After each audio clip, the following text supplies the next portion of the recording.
Hi, I'm John Petersen from the Arlington Institute, and this is PostScript, coming to you from Berkeley Springs, West Virginia.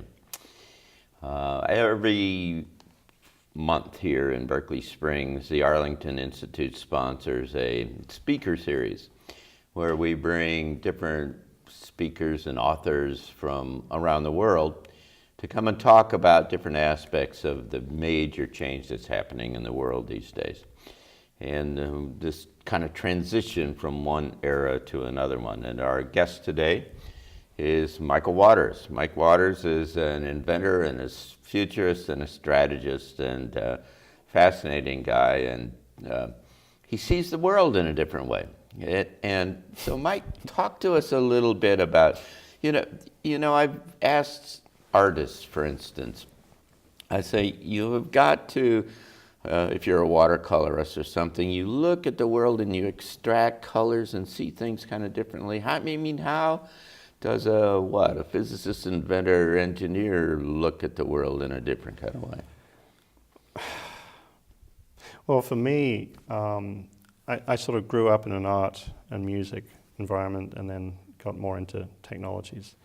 I try to look at it from lots of different ways, I guess, but I would say I try to be a simplist. So if I see something that's very complex, I look to try to find what's the undercurrent to it. What's the motivational construct? Why is this happening? I do it in simple ways when you're driving down the highway and there's this flatbed truck with a giant piece of equipment on it, and I slow down and look at it and say, what is this and how does it work? It looks a lot better from a distance. Yeah.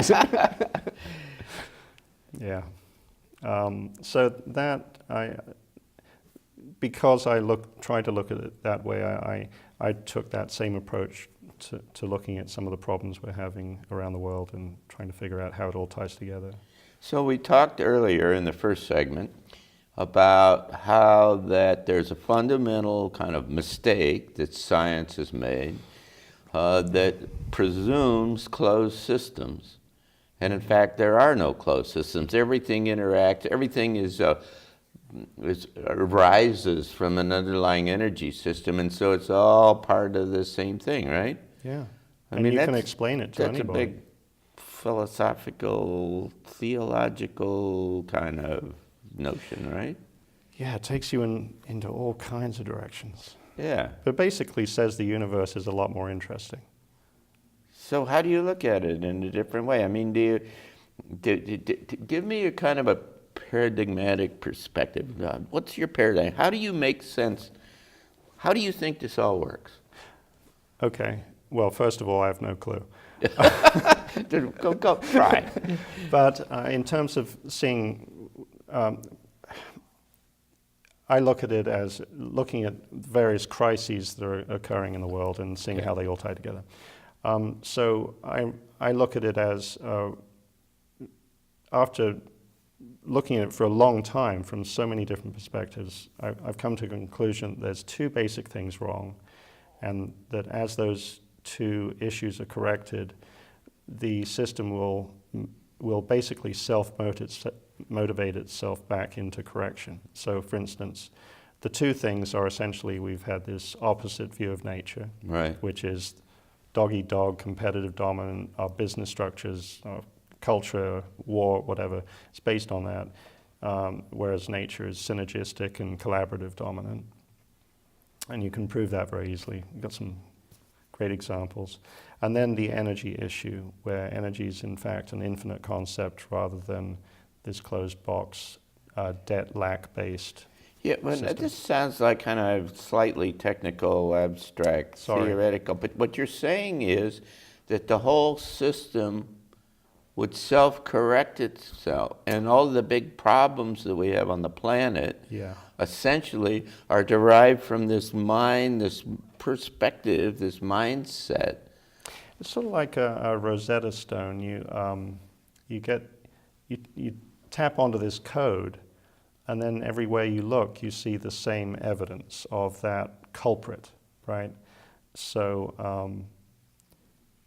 it does affect everything. And it can affect everything. So for instance, if we start talking about a so-called free energy culture where, and let's define that, the energy's free, the equipment is not. Right. That by basic construct, that is an abundance-based economic. So if you start with something that powerful and abundant, the chain of Rather than events, scarcity, which is the scarcity, basis on our which we all system. say why we have money and why what we need everything is because there's scarcity. And what you're saying is that it's unlimited, that it's Closed system is about scarcity, lack, debt. Open system is about abundance, infinite concepts, unlimited potential. A lot more fun. yeah. So how do you get from here to there? Well, now we're dealing with humans and strategy and transition. The good news is you're going from something that isn't working, it's non-sustainable, and Clearly. it's not much fun. Very dysfunctional. We're going in a very strong upward direction. So, generally in economics, when you've got that kind of direction, it's a forward, upward movement. So we've got that going for us. Sure. And the technology is riding the economic kind of term, and you think that's probably opens the door into these new things because there's kind of money behind it and so on, and people can see it? Is that the incentive? Is that how it works, perhaps? Well, you've got a lot of money behind the entrenched systems, and it's just human nature to protect what you've worked a lifetime to build. And also keep in mind that in this old system, fear dominates exploration in many ways. Sure. And I've noticed this throughout invention. I've seen amazing breakthroughs over the years. But very often, interestingly, the first response in that field for a disruptive technology is to fear it, suppress it, ignore it, hope it goes away. Or weaponize it. Or weaponize it Yeah, right. to make sure that something else you fear. Right. So it does present a challenge. I look at it like a chess game. Yeah. We're going from two polar opposite systems, both economically and in our perception of the ecosystem, which is very important because our current system is about depletion as well. So if you look at what we're doing to the oceans, what we're doing to our natural resources, what we're doing to entire ecosystems, we're depleting. Right. So how do you get from those two completely opposite concepts? Well, first of all, you need some really bright people think tanking strategy. Yeah. The other thing is you need to find collaborative ways of flipping the existing infrastructure. I look at it a bit like Philip Morris when they came under a lot of attack regarding cigarettes. They were the big. They had time to adapt into other areas of business and change their name and other things. So they were able to stay alive and shift into other areas. So, for instance, if you take, say, a coal plant, you say, well, all right, right now, look at China. They're putting up, one every 2 weeks. And the pollution in China, by any estimation, is it's horrible. If you've ever been there, it's so toxic. bad they're complaining in Seattle. Yeah. And that sounds like a joke, but it's not. It's for real. Beijing. So you can go into a coal plant and say, look, we've got this heat source now. Because what is a coal or a nuclear power plant? You produce heat and you run a steam engine. Right. It hasn't changed in 100 years. Say, all right, well, we've got this new heat source, and it doesn't happen to use fuel. You don't need coal. You don't need nuclear. And there's no pollution. So what if we come in and we switch over your coal plant, and by the way, now you're making so much money in the current system that we can double everybody's salaries. Well, that's a win-win. And it doesn't have to be done. So it's driven by the economics. You solve an existing problem in economic kind of terms, and that's the incentive that brings people into this new space, essentially, right? Yes. And look what's going to happen in transportation now. right? Look what's already happened with solar and wind, for instance. Germany has reached that Yeah. point where they've got enough solar panels that Yeah, they've saturated the peak. market. Yeah. Now what do they need? They need batteries. No, they need batteries. storage. Yeah, batteries is the key thing that Right. changes everything. So this is all still within closed system physics, but we're already shifting to what, funnily enough, is an open system energy technology, because that solar panel wouldn't make any energy if you put it in the closet. The source of its energy is coming from outside it. So what's a world look like that's based upon open system physics? I mean, how does it operate in a different way? Huge subject, right? Because the physics behind it, I look at it like a phase transition. You have the most obvious changes. Right, the You low-hanging have, fruit. Yeah. Let's say stage one, we suddenly have access to 1,000 and 2,000 mile range vehicles Okay, that are electric. that are Now, electric. Where does that energy come That's from? exactly right, the power plants. So now you've got the grid. Well, most people don't know this, but back in 1859 we had a massive solar event. Right. And Carrington event. I the think. Carrington event of 1859. And we just narrowly missed another And that was one. a big explosion off of the sun that sent all this energy down and essentially fried all of the telegraph wires. They and had stuff. telegraph, they didn't have the Right. electric grid.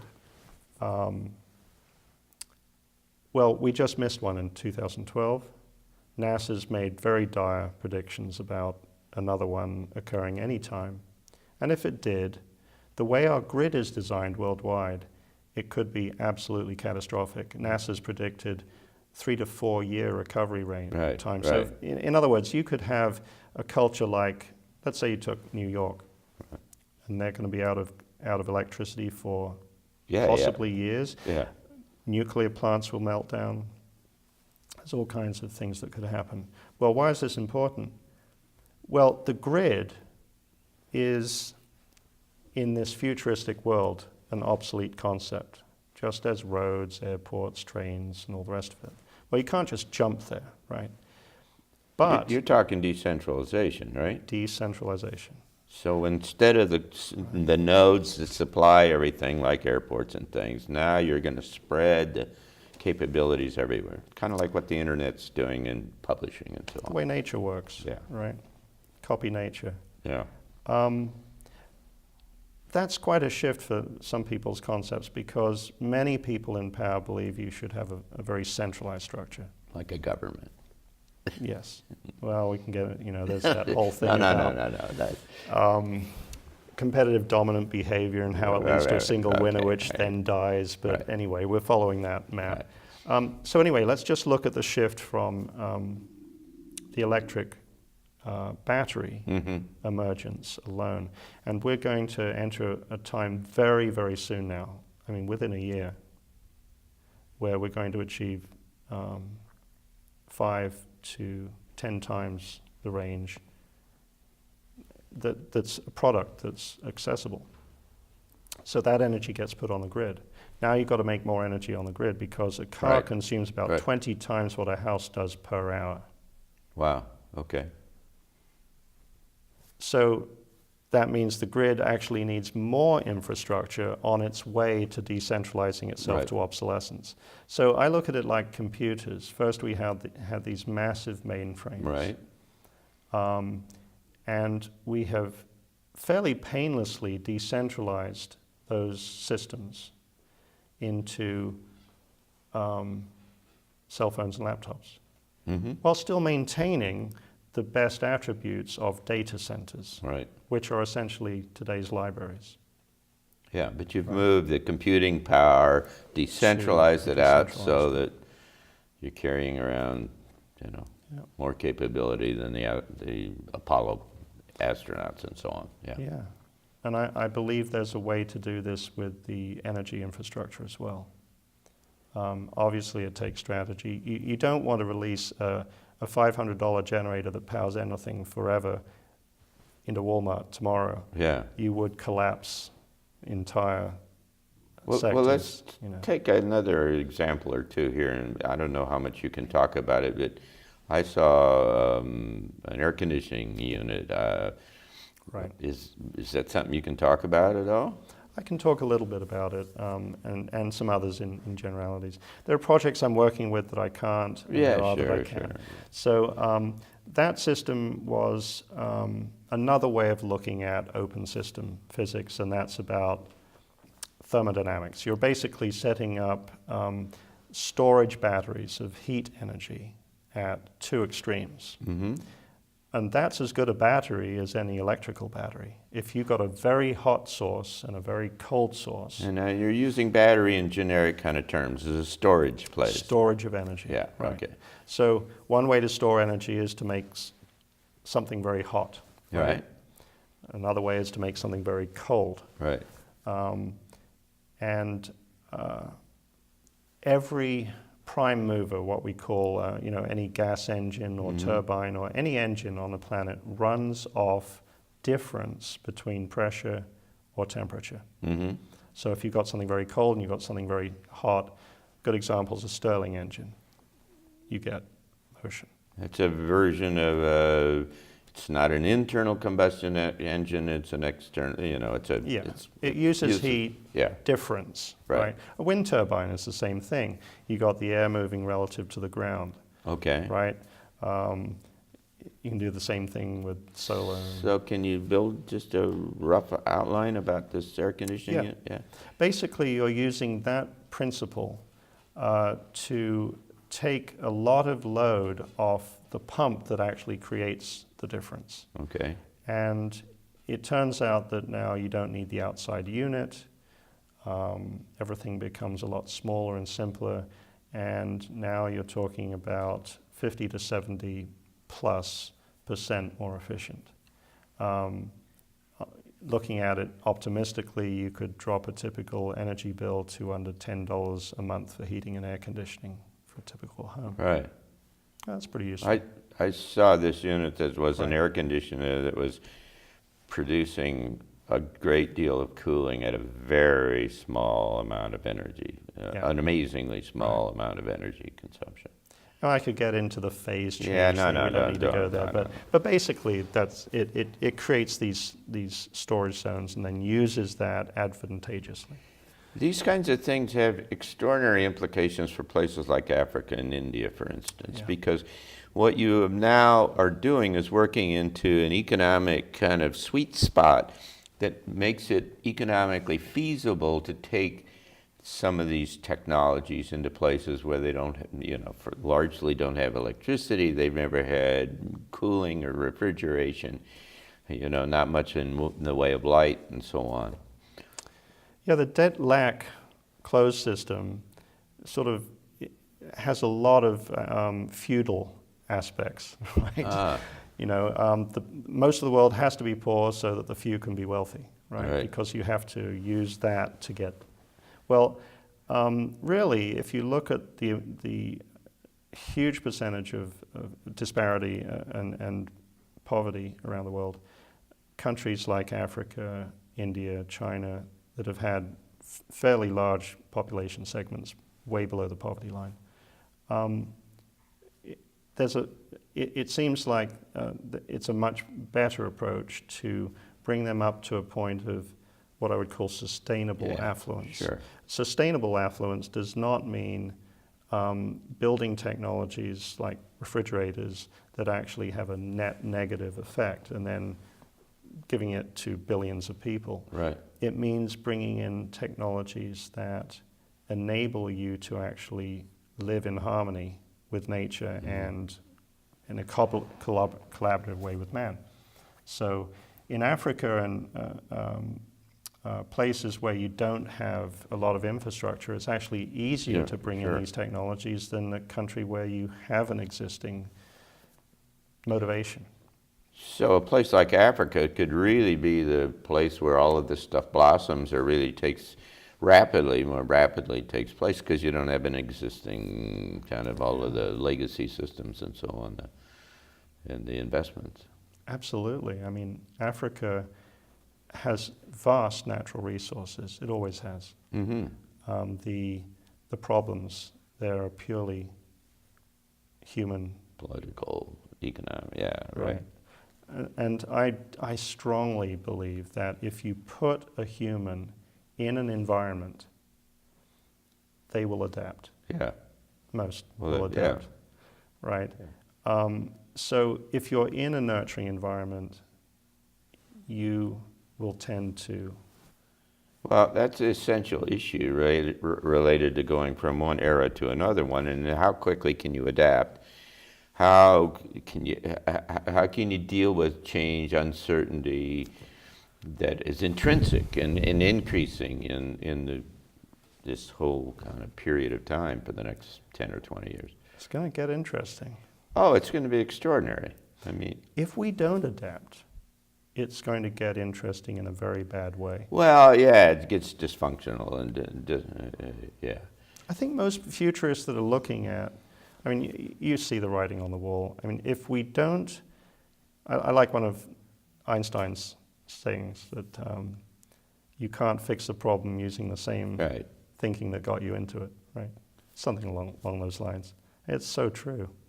Well, there's an underlying issue is that we've erroneously convinced ourselves that we know something, that we understand, that we understand how this all works. And there's a lot of arrogance and hubris around the whole thing because you get scientists and otherwise and they know how this works. And the fact of the matter is that, we may not have, it's just the best guess right now. I like to say, I get in trouble for this, but I say that science is always wrong. All you have to do is wait long enough and they change their mind, right? Well, look back in history, it always has been. Yeah, right? I know. And it's also been kind of righter. That's Well, horrible. sure. I mean, it's the best model and the best idea we Right. have right now, but you have to have this open aperture because you're just going into space that just doesn't operate in any way. Even though we got this fundamental error, which really affects all of science, the amount of amazing work that's being done by scientists around the world, absolutely extraordinary.